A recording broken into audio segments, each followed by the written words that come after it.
Baitul Ma'mur ya lagi ada halangan ya, beberapa pengurus DKM kita, para jamaah yang tetap setia, tetap istiqomah menuntut ilmu agama.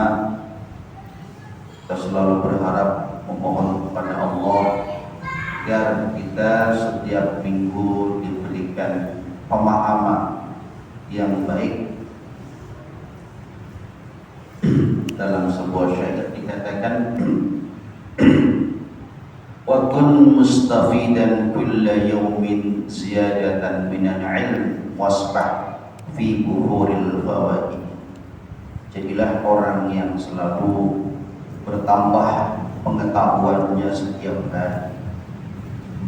Wasbah fi buhuril fawaid, dan jadilah orang yang selalu mengarungi lautan faidah. Mudah-mudahan dengan kita ngaji pada malam hari ini bertambah pengetahuan kita, bertambah amal soleh kita, dan tentunya bertambah keimanan, keislaman kepada Allah Subhanahu wa ta'ala. Amin ya rabbal alamin. Karena intinya kita belajar itu adalah supaya ibadah kita makin benar, ya, karena pengetahuan kita makin benar, maka ibadahnya makin benar. Kalau sudah ibadahnya makin benar, berarti iman Islamnya makin benar. Pada akhirnya yakin bahwa kalau sudah benar, pasti Allah akan menerima amal ibadah. Kenapa pasti? Ya karena syarat-syarat rukun ibadah kita sudah melaksanakan. Jangan insya Allah Allah akan menerima pahala kita. Ya, ini yang selalu saya tidak setuju. Dengan kita membaca Quran, dengan kita membaca Fatihah, insya Allah kabulkan hajat kita. Kalau kepada yang insya Allah, kalau berjanji insya Allah, tapi kalau doa jangan menggunakan kata insya Allah. Kenapa? Kalau kita menggunakan insya Allah menerima, berarti kita meragukan Allah. Jadi kita likulli maqalin maqam. Setiap perkataan itu ada tempatnya. Ya, jangan disamaratakan janji insya Allah, doa insya Allah. Kok meragukan Allah? Nah, ini yang harus kita perbaiki mindset kita. Ya. Jadi jangan sekali-kali kalau berdoa insya Allah menerima. Kenapa? Karena doa itu bahasanya amal. Allahumma rzuqna. Enggak ada Allahumma insyaallah rzuqna, enggak ada. Rizq amal. Tapi amalnya bukan perintah kepada orang. Kata-katanya amal, menengahkan fi'il amar, tetapi kepada Allah adalah doa. Ya. Ya Allah, kalau Engkau berkenan berikan rezeki kami. Enggak boleh begitu ya. Dari mana sejarah? Insya Allah Allah akan mengabulkan. Kalau kita ya insya Allah saya datang. Ya, kenapa? Karena kita ini manusia. Kita seorang hamba, pantas kalau kita menggunakan kata insya Allah. Ini bertahun-tahun kita terbawa dengan pola pikir atau pemahaman ini. Ya, tidak ada doanya. Allahumma rzuqna, Allahumma rzuqni ilman nafi'an wa 'amalan maqbulan wa rizqan wasi'an. Urzuqna, ya. Mungkin itu juga yang membuat doa kita agak susah terkabul karena kita menggunakan kata insyaallah. Ya. Oleh karena itu sebelum kita lanjutkan pengajian kita, mari kita baca Fatihah agar Allah akan memberikan ilmu dan memberikan pemahaman, dan Allah akan mengabulkan ibadah-ibadah yang kita lakukan. Al-Fatihah. A'udzubillahi minasyaitonir rajim. Bismillahirrahmanirrahim. Alhamdulillahirabbil alamin. Arrahmanir rahim. Maliki yaumiddin. Iyyaka na'budu wa iyyaka nasta'in. Ihdinas mustaqim. Shiratal ladzina an'amta 'alaihim ghairil maghdubi 'alaihim waladdallin. Rabbi ighfir lana wa jamaah sekalian, sebelum kita melanjutkan pembahasan tentang ihsan kali ini, saya akan membacakan satu hadis, ya. Sengaja tadi saya sebelum berangkat buka-buka kitab, namanya kitab Al-Jawahirul Fakhir min Adhkari Sayyidil Awail wal Awakhir. Kitab ini mengandung khasiat-khasiat dari doa-doa yang kita baca, dan hadisnya sahih, bukan dhaif, ya. Saya tertarik mengutip satu hadis yang membahas satu kalimat yang gampang dibaca tapi faedahnya luar biasa, ya. Raqmul hadis Thamaniyah, nomor hadis yang ke-80. An Abi Hurairah radhiyallahu anhu an Rasulillah sallallahu alaihi wasallam qala. Ini hadis dari sahabat Abi Hurairah.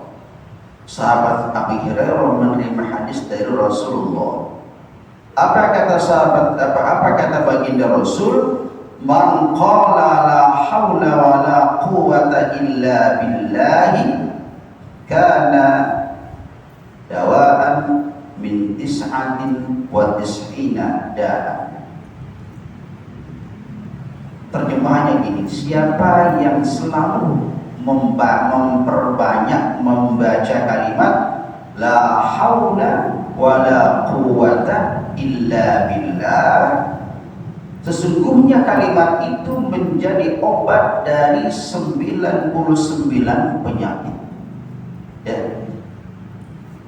Saya ulangi lagi, siapa yang memperbanyak kalimat la haula wa la quwwata illa billah, maka Allah akan menyembuhkan dari 99 jenis penyakit. Dijelaskan oleh baginda Rasul, aisaruha alham, penyakit yang paling mudah sembuh, yang penyakit yang paling mudah disembuhkan oleh Allah adalah alham, penyakit susah. Kita lagi susah, ekonomi lagi susah, hidup di zaman susah. Daripada ngeluh sana sini, ternyata yang kita keluhkan susah juga orangnya, sama-sama susah, ya kan? Lebih baik perbanyak membaca la haula wa la quwwata illa billah. Itu kalau menurut hadis yang diriwayatkan oleh Imam Abi Hurairah. Yang berikutnya hadis nomor 81. Hafal ya kalimatnya, la haula wa la quwwata illa billah. Selanjutnya yang lebih menarik lagi adalah sebuah hadis an Jabir bin Abdullah radhiyallahu anhu, dari sahabat Jabir bin Abdullah radhiyallahu anhu, qala syakawna. Jadi kalau bahasa kitanya, sahabat Jabir bin Abdullah pada suatu hari syakawna, mengeluh, curhat bahasa kitanya. Kepada siapa? Sahabat Jabir mengeluh curhat kepada Rasulullah, yang dicurhati Rasulullah, ya. Kenapa? Karena sahabat Jabir mengalami kesulitan. Falamma yashkana, ketika aku mengeluh kepada Rasul, ya, apa kata Nabi? Wa qala aktsiru min qawli la haula wala quwwata illa billah. Yang menarik, kenapa yang mengeluh satu orang mufrad, tetapi jawaban Nabi menggunakan kata jamak aksiru, bukan aksir. Aksiru, apa maksudnya? Jelas, yang disampaikan oleh Nabi walaupun yang mengeluh satu orang, tapi jawaban Nabi untuk semua umat, makanya menggunakan jawaban. Kata Nabi, aktsiru min qawli la haula wa la quwwata illa billah. Jabir dan seluruh sahabat, ya, perbanyak membaca kalimat la haula wala quwata illa billah. Kata Nabi, fa innaha tadfa'u tis'atan wa tis'ina baban. Kalimat la haula wala quwata illa billah, kata Nabi, berguna, faedahnya akan menghilangkan 99 pintu kemelaratan, pintu bahaya, pintu apa, kesusahan. Kata Nabi, annaha, kata Nabi, kesusahan yang akan dihilangkan yang paling mudah oleh Allah, alhammu wal faqr, miskin. Fakir kok fakir? Kenapa Nabi tidak mengatakan al miskin? Kalau miskin lebih mending daripada fakir. Kalau miskin buat makan besok ada, kalau fakir sekarang makan besok nggak ada, itu namanya fakir. Harusnya fakir itu lebih kebelangsak lah kalau bahasa kitanya, lebih sengsara daripada orang miskin, Pak. Cuman kita bahasa Indonesia menggunakan fakir miskin, padahal dua golongan, ya.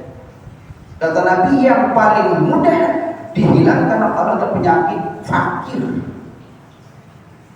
Kalau miskin masih punya rumah, almaskan rumah punya, cuma buat makan besok kagak ada, itu namanya miskin. Tapi kalau fakir, jangankan rumah, ngontrak aja 6 bulan belum kebayar.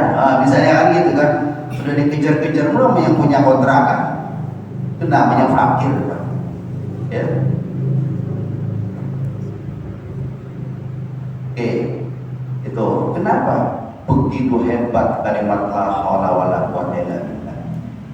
Jangan, nggak usah pakai azim kalau kata Nabi, berdasarkan hadis ini, sampai la haula wala quwata illa billah, nggak usah pakai azim, ya. Karena apa?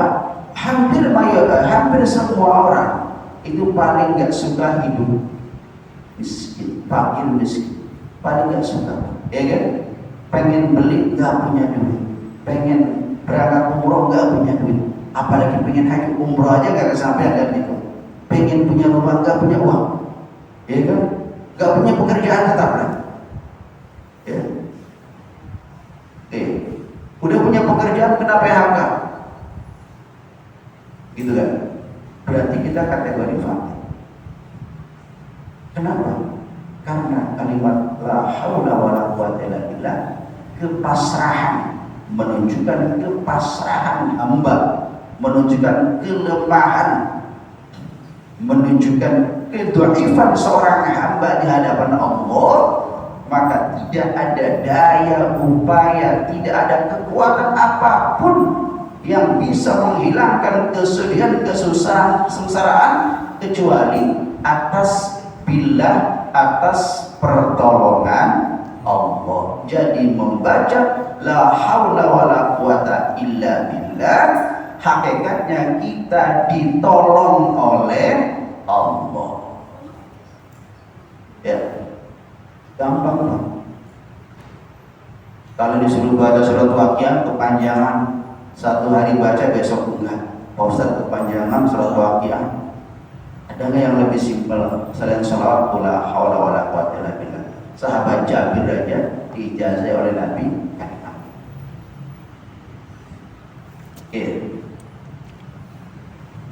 Yang menjadi pertanyaan adalah, yang menjadi ujian terberat adalah keyakinan kita. Betul, kita nggak yakin, padahal itu janji. Kenapa kita mesti nggak yakin? Ya kan? Padahal itu janji Allah.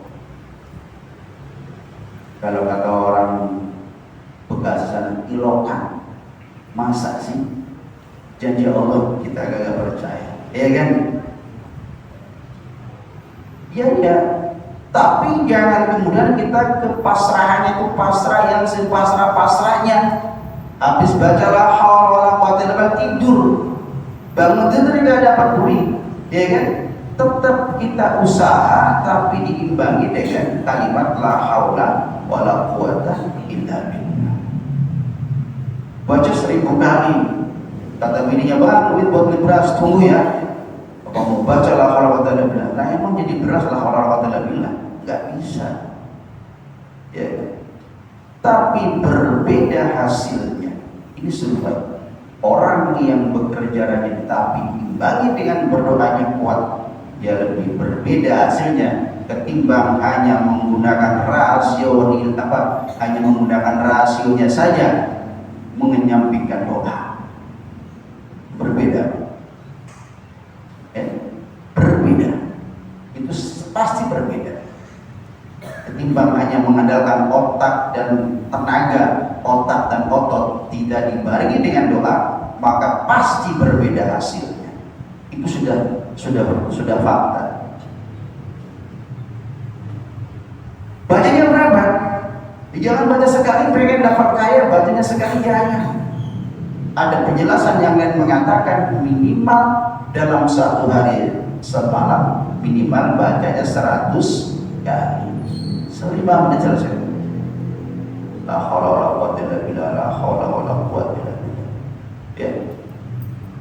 Ada kita syukur-syukur, kita pilih mana waktu yang memang luang. Apakah habis subuh, apakah habis maghrib, apakah habis isya karena nggak mikirin pekerjaan. Sebelum kita tidur, habis sholat isya baca la haula wala quwwata illa billah. Jadi oleh-oleh ngaji itu begini Pak ya. Jadi pengajian yang benar itu bukan pengajian singgung sana singgung sini, bikin hati kita, telinga kita panas. Itu namanya bukan pengajian, itu namanya apa kalau gitu? Nah, pengajian itu harus mendatangkan kemanfaatan dunia dan akhirat. Ya. Kalau kita mau menggali banyak Pak doa-doa ya. Syukur-syukur ya. Di samping kita membaca kalimat, sekeluarga baca semua. Suaminya kerja, istrinya sholat duha, di sholat duha baca la haula wala quwwata illa billah. Syukur-syukur kita dibarengi dengan sholat duha. Paling minimnya 2 rakaat. Ya kalau sudah tua banyak 2 rakaat, 4 rakaat kan. Ya, pantas itu 4 rakaat. Kalau baru belajar 2 rakaat. Karena sholat duha juga itu menggedor pintu langit di pagi hari, ya kan? Kalau sholat tahajud menggedor pintu langit di malam hari. Lebih hebat lagi malamnya tahajud, paginya sholat duha. Pak Ustaz saya bekerja, sisipkan walaupun 2 rakaat. Ya begitu izin ke kamar mandi sekarang sholat duha. Ya. Jadi ini Pak, jadi rumus keberkahan hidup itu kita iya sholat sudah benar, sholat 5 waktu benar, tapi kan ibarat modal kan pas-pasan. Kalau hanya mengandalkan doa yang dibaca sholat fardu saja, modal kita pas-pasan. Ya, investasinya jangan pas-pasan kalau pengen hasil berhasil lebih. MBG aja minimal 2 miliar. Kalau kita mau berkaya 2 miliar Pak. Kalau kita mah nggak ada potongan KMBG Pak, karena harus punya uang 2 miliar. Ya udah, yang bisa aja kita apa? Ya. Tapi kemudian jangan memaknai rezeki adalah duit yang banyak. Saya sudah baca setahun Pak Ustaz, tapi gaji saya nggak naik. Memaknai rezeki jangan diartikan sempit Pak. Jadi rezeki jangan hanya diartikan materi dunia, fulus dan fulus. Karena Allah memberikan rezeki itu dengan berbagai macam jenis rezeki. Sehat juga itu rezeki Pak. Istri kita taat beragama itu rezeki. Anak kita taat juga rezeki. Ya. Berapa banyak orang yang uangnya triliunan bukan miliaran lagi, tapi rumah tangganya berantakan. Ya. Jadi rezeki bukan hanya dalam bentuk fulus, tapi hati tenang, tentram. Ya, rumah tangga istri memahami kita, kemudian anak taat, disuruh ngaji mau, disuruh sekolah mau, disuruh belajar mau, itu juga rezeki. Jadi mari kita pahami rezeki, kita maknai secara luas. Jangan mengartikan rezeki dengan pemikiran yang sempit. Karena doa adalah investasi, ya. Doa adalah investasi. Semakin banyak doa yang kita baca, maka nilai investasi akhirat kita semakin banyak. Ya, di kalimatnya la haula wala quwwata illa billah. Yakin, ya, yakin. Dan saya sudah membuktikan. Saya sudah buktikan kalimat la haula wala quwwata illa billah di samping saya bekerja, usaha. Saya buktikan dengan kehebatan tahajud. Saya buktikan dengan kehebatan duha. Ya, sebelum saya menyampaikan, insya Allah saya sudah mengamalkannya. Makanya berbagi pengalaman. Karena kalau saya memberikan modal nggak cukup, Pak. Satu orang 500.000 buat usaha apa nggak cukup. Tapi kalau kita berikan doa, maka semakin kita baca, syukur-syukur istri kita ikut membaca, maka insya Allah pelan-pelan tapi pasti Allah pasti akan memberikan apa yang menjadi hajat kita, baik hajat dunia maupun hajat akhirat. Karena ada hadisnya dan sahih. Sahabat, kisahnya juga sahabat Jabir bin Abdullah. Ya, saya bukan nyari di YouTube, di Google, Pak. Saya nyari di kitab yang aslinya, Pak. Ya, jadi referensi kita bukan kaleng-kaleng, ya. Bukan kopas, tapi asli dari kitabnya langsung. Ini yang mengarang, yang menulis adalah Syekh Salim bin Ibrahim Al-Walahi, salah satu ulama Al-Azhar Kairo. Ya, oleh saya. Oke, baik.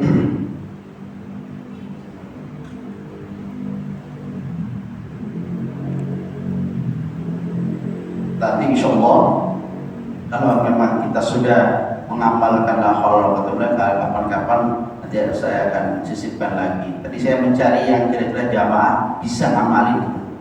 Saya nggak mau ngasih doa yang panjang-panjang, ujung-ujungnya nggak dibaca, ya kan, rugi, ya kan gitu.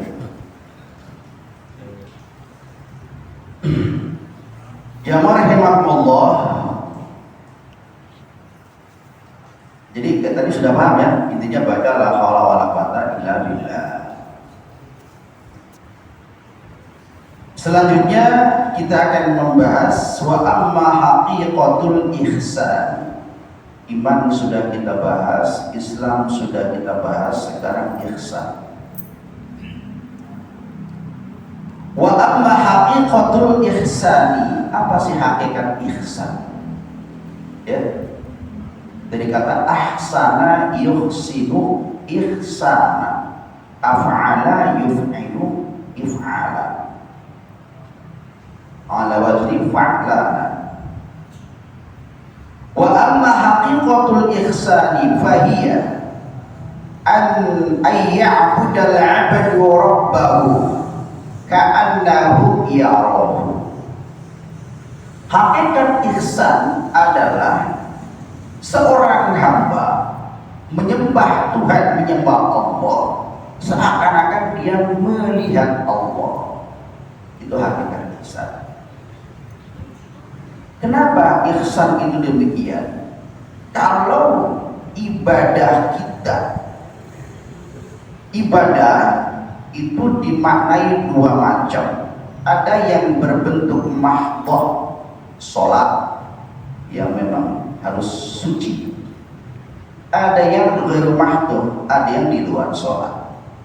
Zakat misalnya, sedekah, itu termasuk ibadah. Kalau sudah demikian, kalau seorang hamba ketika dia beribadah atau ketika dia bersedekah, dia yakin, ya kan, dia melihat Allah, maka pasti bersungguh-sungguh. Kenapa bersungguh-sungguh? Dia berusaha memaksimalkan. Kalau kita sholat, kita berusaha memaksimalkan syarat dan rukun sholat, tapi kita berusaha menghadirkan Allah seakan-akan Allah ada di hadapan kita. Artinya kita jadikan bahwa Allah itu menjadi pengawas kita. Kalau seorang pegawai, seorang pejabat, ketika di perusahaannya dia punya sifat ihsan, bahwa apa yang dilakukan dia, ya, baik yang berupa perbuatan yang baik, yang ihsan ataupun perbuatan buruk, dia yakin Allah melihatnya dia, bukan karena CCTV, Pak, bukan karena lagi ada atasan, maka ini sesungguhnya yang diharapkan. Ya, persoalannya kan kita nggak merasa dilihat Allah, Pak. Ya mungkin kalau lagi sholat sih iyalah, karena ada temennya banyak. Tapi kalau di tempat kerja, di kantor kan berbeda, Pak. Kadang-kadang sifat manusia itu kalau di kamarnya begitu semua ya ikut-ikutan, ya kan? Oh si itu begitu, wah gue juga ikut-ikutan, ya kan? Aman. Ini menjadi persoalan, Pak.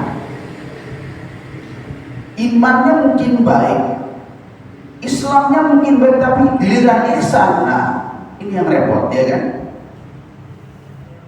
Karena ihsan itu kan cerminan seorang hamba, ya, bahwa yang dia lakukan itu dalam rangka taat. Berbeda kadang-kadang begitu atasannya lagi lihat, oh rapihnya luar biasa, Pak. Jangankan sampah semut aja kagak ada di halaman, ya saking bersihnya. Itu giliran atasan datang, giliran bos datang, nggak ada yang ngomong, nggak ada yang ngobrol, Pak. Giliran ada bos nih, bos jam 9 datang, oh ini Pak, rapi. Berarti perbuatan baik kita hanya sebatas takut dengan atasan, bukan takut pada Tuhan. Yang terjadi sekarang itu, Pak, ya. Ada CCTV, ada, tapi CCTV masih bisa diakali, ya. Nah ini, Pak, ini kalau kita sudah bisa seperti ini, keluarga kita, anak kita, ya, maka perlu kita ajarkan kepada anak kita takut kepada Tuhan, ya. Bukan berarti yang lain dilawan, saya mah nggak sama lu manusia, sama-sama makan nasi, apa yang buat aku tadi, bukan itu, dalam hal yang baik, ya kan? Itu ihsan yang paling berat, oke, tapi harus diperjuangkan. Seorang yang lagi sholat, dia akan benar sholatnya. Seorang yang bekerja, dia akan benar pekerjaannya. Seorang pejabat akan benar pekerjaannya, tidak akan menyalahgunakan kekuasaan. Karena apa? Yang dia lihat Allah seakan-akan sedang mengawasi dia. Karena di hadis Jibril itu sudah masyhur dalam hadis malaikat Jibril yang datang menemui Rasul ketika di kerumunan para sahabat. Datang ya, dalam kitab Al-Azkar An-Nawawi ada, dalam kitab Arba'in Nawawi ada, dalam kitab yang lain. Malaikat Jibril datang, ya kan? Malaikat Jibril meminta penjelasan kepada Nabi tentang 3 hal. Yang pertama, Malaikat Jibril bertanya tentang iman. Yang kedua, Jibril malah bertanya kepada Nabi tentang Islam. Yang ketiga, Jibril bertanya tentang ihsan. Ya, makanya yang disebut inna sholata tanha 'anil fahsya'i wal munkar al-ayat, bahwa sungguhnya sholat itu harus bisa mencegah dari perbuatan buruk, perbuatan keji dan munkar, kalau sudah mencapai tahap ihsan.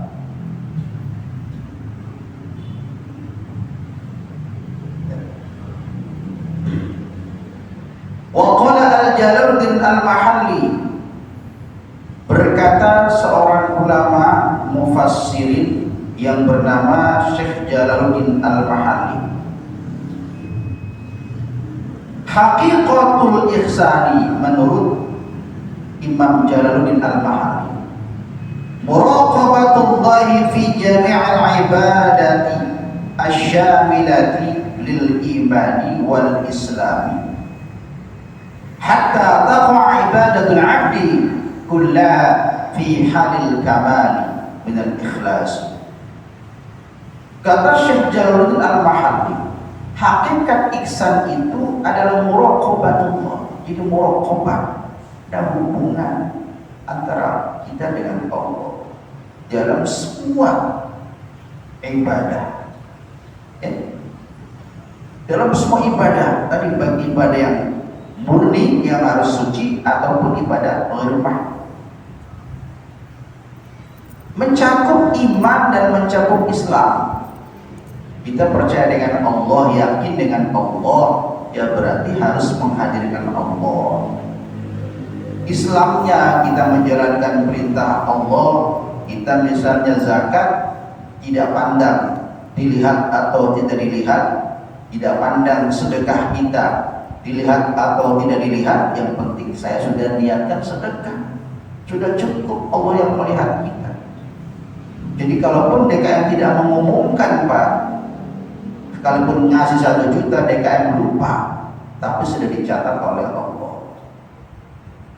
Kadang-kadang kan penuh kecurigaan, DKM kok nggak bacain ya, kan gua ngasih 1 juta. Jangan-jangan, nah itu muncul Pak, jangan-jangan ini yang bahaya. Ya. Jadi kalau sudah kita pasrah, yakin Allah melihat, ya sudah, diumumkan atau nggak diumumkan ya sudah. Ya. Tapi perlu juga mengingatkan, perlu ya. Tapi kemudian jangan curiga. Apa tujuannya? Hatta taqa'a ibadatul abdi, sehingga semua ibadahnya manusia ya harus kullaha fi hal kamal, dalam kondisi yang sempurna. Kenapa? Ibadahnya seorang hamba dalam keadaan yang sempurna karena minal ikhlasi, karena sudah dipasang yang namanya ikhlas.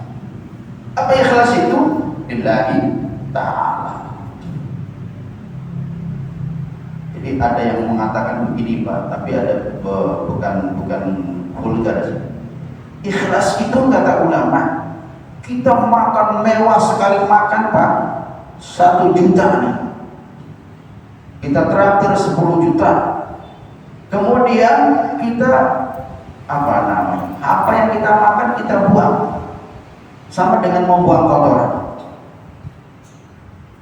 Misalnya ya, ada nggak di sini makan sate yang paling enak, kemudian ketika kita buang hajat kita merasa rugi banget, sate paling enak kotor. Kan nggak ada yang seperti itu kan, ya kan? Ada yang begitu? Nah kan gitu kan? Kalau bisa seperti itu katanya, ya. Jadi berapapun makanan yang kita makan, ketika kita buang hajat sudah ikhlas saja, kita lega, ya. Katanya itu indikasinya atau indikatornya ikhlas itu seperti itu. Ya saya kira kalau kita berusaha, insya Allah bisa lah. Kita semua ikhlas, cuman kan tingkatan ikhlasnya kan berbeda-beda. Tapi saya yakin, ya itu ya. Jadi artinya apa? Korelasinya antara apa tadi? Ihsan dengan ikhlas itu nyambung, tidak bertentangan, ya kan? Gitu. Ini agak berat ini, tapi ya bisa lah. Kita udah pengalaman puluhan tahun, cuman kadang datang sifat ikhlasnya, kadang hilang. Ya, bagaimana kita berusaha? Yang paling penting gimana caranya? Ustaz, saya takut riak. Pasang nilai ta'ala di awal Pak, 100.000 nggak ada yang melihat, masukin. Kan kadang-kadang ya, kadang kan ada kan orang-orang lama gitu dorong ratusan ribunya ke kota, lagi dibutuhnya lama, tapi pas 2.000 tuh pengennya nggak dilihat orang Pak, ya kan? Kalau saya gitu kan, 2.000 pengennya nggak dilihat orang, tapi kalau 50.000 kayaknya pengen dilihat gitu kan, ya kan bawahnya begitu kan, 50.000 gitu loh, 100.000 apa lagi, tapi ya itu kadang lah, ya. Tapi mudah-mudahan sih saya kira di sini nggak ada tuh, ya, gitu ya. Sudah kurang penting.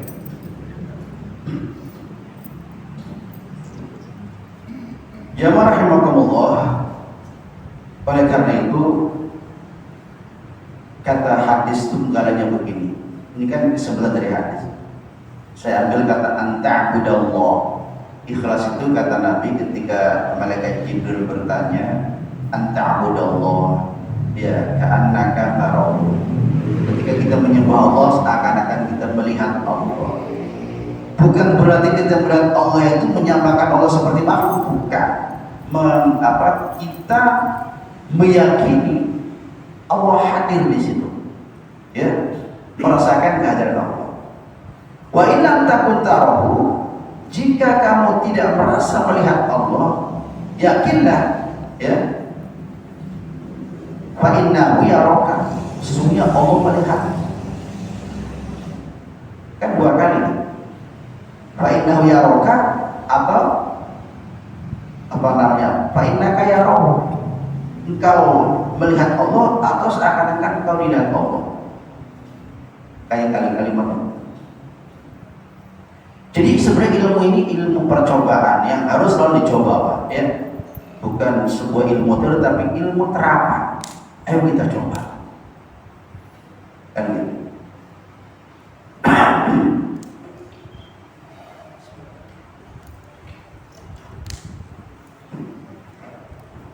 Jadi kesimpulannya, ya kita sama-sama belajar.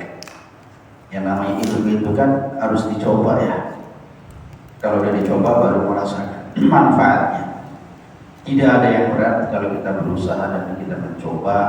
Ya nggak mungkin juga harus 100.000 kita nggak kelihatan orang. Ya nggak apa-apa lah tadi 5.000, 2.000 aman, nggak kelihatan orang biasa aja 5.000 aman, nggak ada kok nggak 10.000 aman.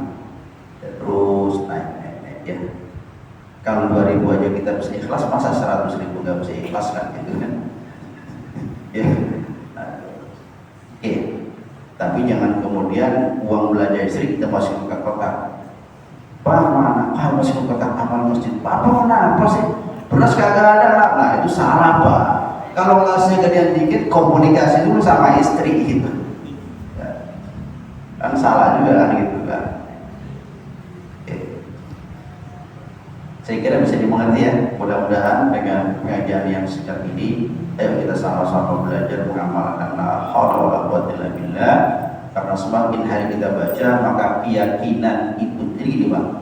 Doa itu sesungguhnya akan menambah tebal keyakinan kita kalau kita istiqomah baca.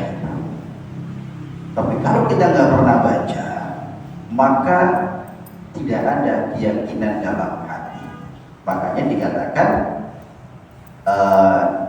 ahabul a'mali ilallahi, ya, adwamuha, yang paling dicintai amal perbuatan oleh Allah adalah adwa, kontinu, terus walaupun sedikit, ya. Mudah-mudahan kita bisa. Oleh karena itu mari kita betul bersama-sama dengan membaca Al-Fatihah. Bismillahirrahmanirrahim. Alhamdulillahirabbil alamin maliki iyyaka na'budu wa iyyaka nasta'in ihdinas siratal mustaqim siratal ladzina an'amta 'alaihim ghairil maghdubi 'alaihim waladdallin. Ala Muhammad wa ala alihi wa sahbihi warzuqna fahman nabiyyin wa hifdzal mursalin ilhamal malaikatil muqarrabin. Allahumma aghnina bil 'ilmi wa zayyinna bil hilmi wa akrimna bil taqwa wa jamilna bil 'afiyati bi rahmatika ya arhamar rahimin. Wa sallallahu Muhammad wa ala alihi wa sallam bi fadli subhana rabbika rabbil izzati amma yasifun wa salamun alal mursalin walhamdulillahi. Kurang lebihnya mohon maaf. Inna sallallahu mustaqim Allahumma biqdam bi barik. Wassalamualaikum warahmatullahi wabarakatuh. Waalaikumsalam.